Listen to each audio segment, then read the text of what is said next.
चार औरतों की ज्ञानवर्धक कहानी। सायंकाल का समय था। सभी पक्षी अपने अपने घोंसले में जा रहे थे। तभी गांव की चार औरतें कुएं पर पानी भरने आई और अपना अपना मटका भरकर बतियाने बैठ गई। इस पर पहली औरत बोली, अरे भगवान, मेरे जैसा लड़का सबको दे। उसका कंठ इतना सुरीला है कि सब उसकी आवाज सुनकर मुग्ध हो जाते हैं।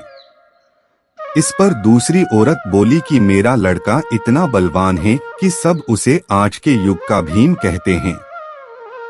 इस पर तीसरी औरत कहाँ चुप रहती, वह बोली, अरे मेरा लड़का एक बार जो पढ़ लेता है वह उसको उसी समय कंठस्थ हो जाता है।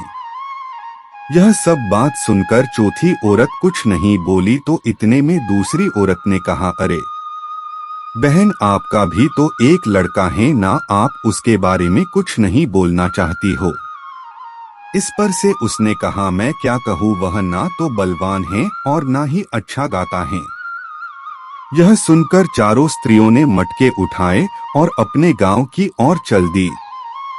तभी कानों में कुछ सुरीला सा स्वर सुनाई दिया। पहली स्त्री ने कहा, देखा, मेरा पुत्र आ रहा है। वह कितना सुरीला गान गा रहा है। पर उसने अपनी माँ को नहीं देखा और उनके सामने से निकल गया। अब दूर जाने पर एक बलवान लड़का वहां से गुजरा। उस पर दूसरी औरत ने कहा, देखो, मेरा बलिष्ठ पुत्र आ रहा है। पर उसने भी अपनी माँ को नहीं देखा और सामने से निकल गया। तभी दूर जाकर मंत्रों की ध्वनि उनके कानों में पड़ी। तभी तीसरी औरत ने कहा, देखो, मेरा बुद्धिमान पुत्र आ रहा है। पर वह भी श्लोक कहते हुए वहां से उन दोनों की भांति निकल गया। तभी वहां से एक और लड़का निकला। वह उस चौथी स्त्री का पुत्र था।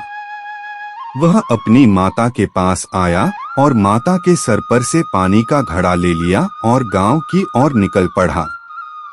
यह देख तीनों स्त्रियां चकित रह गई, मानो उनको सांप सूंघ गया हो। वे तीनों उसको आश्चर्य से देखने लगी। तभी वहां पर बैठी एक वृद्ध महिला ने कहा, देखो, इसको कहते हैं सच्चा हीरा।